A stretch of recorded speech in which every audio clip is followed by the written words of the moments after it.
They are coming for Ron DeSantis. They are out to get this man. My gosh, there is a coordinated effort. Now, who are they? They are the Democrats and their friends in the media. They want to end Ron DeSantis. Now, if you're a short-term thinker, you're looking at the schedule and you're thinking, they want to end him because he's running for governor this year. That has nothing to do with it. Ron DeSantis is the Republican frontrunner for 2024 minus Trump. And I'll believe it when I see it on him running. The media is doing their darndest to destroy Ron DeSantis on behalf of the Democrats. Notice how there is a massive surge in the virus in New England right now and in the upper mid-Atlantic states. In New York right now, they are overwhelmed with the virus. In Michigan, they are overwhelmed with the virus. They never had their Delta surge, and now they're getting Delta and Omicron together in New York, and New Jersey, and Connecticut. And you don't hear a lot of media coverage about that. They're still fixated on Florida, a state that has gone back to life. In the last couple of days, Ron DeSantis fell off the campaign schedule, fell off the gubernatorial schedule. He was taking meetings. His daily public schedule was being published, but he wasn't doing events. A lot of phone calls. One of the Democratic candidates against him, along with the Democratic Party as a whole, Alexandria Ocasio-Cortez, and members of the media, were all, where's DeSantis? Why can't he do his job? Does he have COVID? What's going on with him? Where is he? Why isn't he out there? Why isn't he on the job? Ron DeSantis' wife was diagnosed with cancer. DeSantis has been with his wife getting her cancer treatments. Now, full disclosure, I take this one personally. My wife, if you're a long-term listener, you know my wife has cancer. She has lung cancer. She goes every 3 months to Emory University for scans. Her cancer, there's not a cure for it, but she takes an oral chemo every day that keeps the cancer tumors from growing. The pill is supposed to work for 2 years. She's been on it for 5. It's still working, but she goes every 3 months for scans. And that is our metronomic regular routine in life these days. And until COVID hit, I could go with her. And I would take off work and I would go with her. And I can't. I am the hospital policy is only the patient. I can't go. And I really want to be there. I really want to be there. And I can't. They won't let me. And I just appreciate that Ron DeSantis is able to be with his wife. And I think it is a nasty, awful, terrible thing that Democrats would attack Ron DeSantis for being not on the public publicity tour, but being with his wife. Now, the response from the Democrats is, well, you can't believe Ron DeSantis. How do we know? It has been documented and confirmed now he was with his wife for her cancer treatment. And still, they're like, well, they could have forged it. He could have rigged it. Here's what's going on here. DeSantis is a successful governor. You have a right-wing renaissance of people moving to Florida. I know tons of conservatives who moved to Florida. Nashville is becoming the Hollywood of the conservative movement.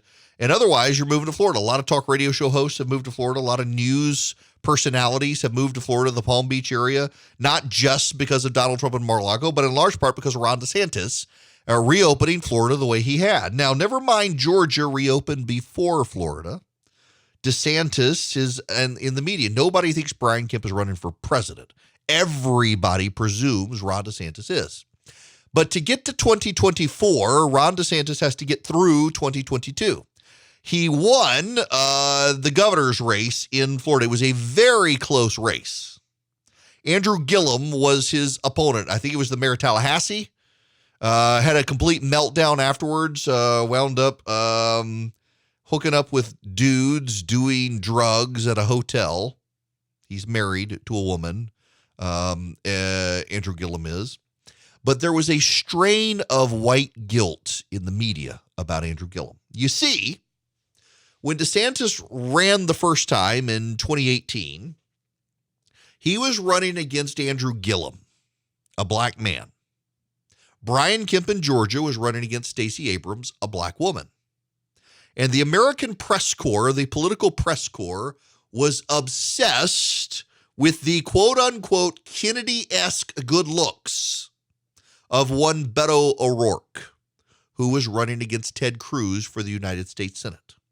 Beto O'Rourke got the Vanity Fair profiles, the New Yorker profiles, the New York Times profiles, the hagiographic treatment on MSNBC, the National Press Corps going to Texas. Can he, will he, won't he please beat Ted Cruz?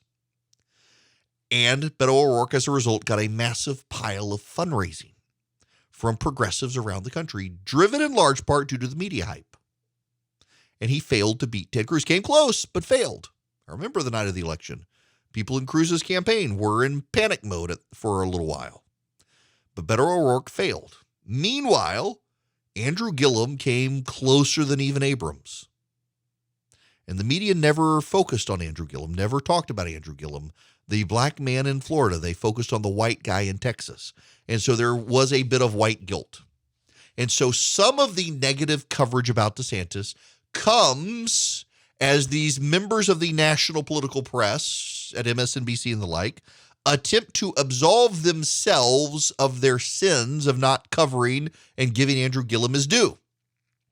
Maybe the man would not have turned into a meth head having gay sex in a hotel in Florida had the media actually helped him across the finish line, but they didn't. And his life went down the drain afterwards, and so the media feels bad. And they've got to do something to make up for it. Just like with Stacey Abrams. They're going to give fawning coverage to Stacey Abrams and give her a pass on denying her loss and refusing to concede the election. They got to give her a pass. She's a black female progressive. They must help her, do what they can to help her. It's very much what's happened with the situation in Florida. But there's more to it than just Andrew Gillum. Yes, there's white guilt among the press corps, but there's also 2024. And to get there, Ron DeSantis has to get through 2022. He's up for re-election. And the Democrats have thus far forwarded two nut job candidates, Nikki Fried, the ag commissioner, who had some sort of meltdown histrionic situation with her boyfriend a while back, and then Charlie Crist, the former Republican governor turned Oompa Loompa, who has moved to Washington, D.C. as a member of Congress as a Democrat. Neither of these are credible candidates, and the Democrats all know it. In fact, the Democrats are starting to look at Georgia as more of a swing state than Florida. They think Florida's largely lost to them. The Democratic Party in Florida was on the verge of bankruptcy, destitute, everybody at each other's throats. They got the former mayor of Miami to become the chairman of the Democratic Party in Florida. To his credit, he has tried to put Humpty Dumpty back together, and though he can't, he's done better than anyone else. He's found some level of party unity. But the Democrats are in disarray in Florida. So the media has had to step in, and they are obsessed with going after Ron DeSantis. They are obsessed with Florida's handling of the virus. They are obsessed with what Florida has and has not done about the virus. They have, what was the woman's name? Now I can't remember her name. She was the technical coordinator for the Department of Public Health. She claimed to be some level of expertise and said that DeSantis was covering up COVID. He wasn't. And she was a nut job herself who had criminal indictment against her. But the media put her on television. They put her on CNN. They put her on MSNBC. In fact, kudos to Jake Tapper at CNN for calling out his colleagues for giving the woman credibility. But a lot of them did. And they know, they look at the Democratic Party and they see what's going on. The Democrats don't want Joe Biden to run again. An overwhelming number of Democrats oppose Joe Biden running for office again.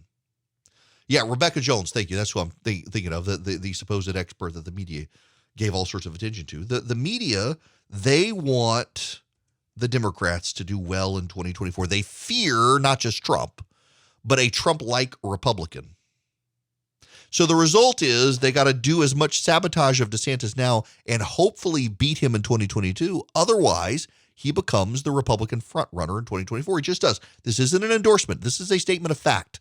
There is a Republican love affair with Ron DeSantis in that he has governed as a reasonable, regular old Republican. But on the campaign trail, he comes across as Trumpy. He bridges the gap.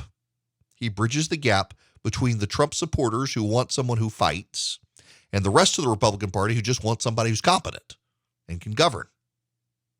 And he does that. That's why he's a threat. So they're coming for him. Alexandria Ocasio-Cortez, I've mentioned this, has been doing everything she can to attack Ron DeSantis and attack Florida and Florida's policy. She's wanted mask mandates and the like. Got seen repeatedly without a mask vacationing in Florida over Christmas vacation. Even the Democrats who hate Florida want to go to Ron DeSantis' Florida to vacation. And you go to Florida and you see a state that is firing on all cylinders. It is economically productive. Its kids have a level of school choice thanks to Jeb Bush. So its kids are not hurt by prolonged government shutdowns. DeSantis has fought progressive school boards to demand in-person learning and getting rid of mask mandates. And he has successfully been able to form a conservative judiciary in Florida and has a conservative Republican legislature in Florida. And they have been able to do things that progressives said would be bad and has turned out, all of these policies have turned out very good. So they got a bellyache about it. They got to complain. They got to engage in character assassination. Why? This is so important for you to understand. They are scared of Ron DeSantis because the Democrats look around. They don't think Joe Biden's going to run again. And they're scared of their own bench. They don't have a good one. They don't have a deep one. They don't have an experienced one. And here comes a guy who navigated COVID and did all the things that Andrew Cuomo said he was going to do, like take care of senior citizens and not let them die. And DeSantis did them without cover-up, without corruption, and did them successfully. When Andrew Cuomo, who they were putting on CNN every night, patting him on the back, was disastrous. So they've got to try to pregame the record and seed it in people's minds that he's bad, because that's the only way they're going to win in 2024 if he were the nominee. Now, I don't know that he will be. He's certainly the front runner, I think. There are a lot of other people. There are a lot of other contenders. He can make some missteps. He's got some problems behind the scenes. But also, he's competent as governor of Florida. And they can't abide by that. You've got all these people with white guilt in the press because of their treatment of Andrew Gillum. They're ignoring him. And you've got a potential Republican frontrunner in 2024 with a major track record of success and common sense in navigating the virus. They're going to do everything they can between now and the governor's race in 2022, at the end of 2022, to do everything they can to undermine DeSantis. Because even if he wins, they got to rough him up in the run-up to 2024. This is the National Press Corps picking sides yet again. And I don't think it's going to work.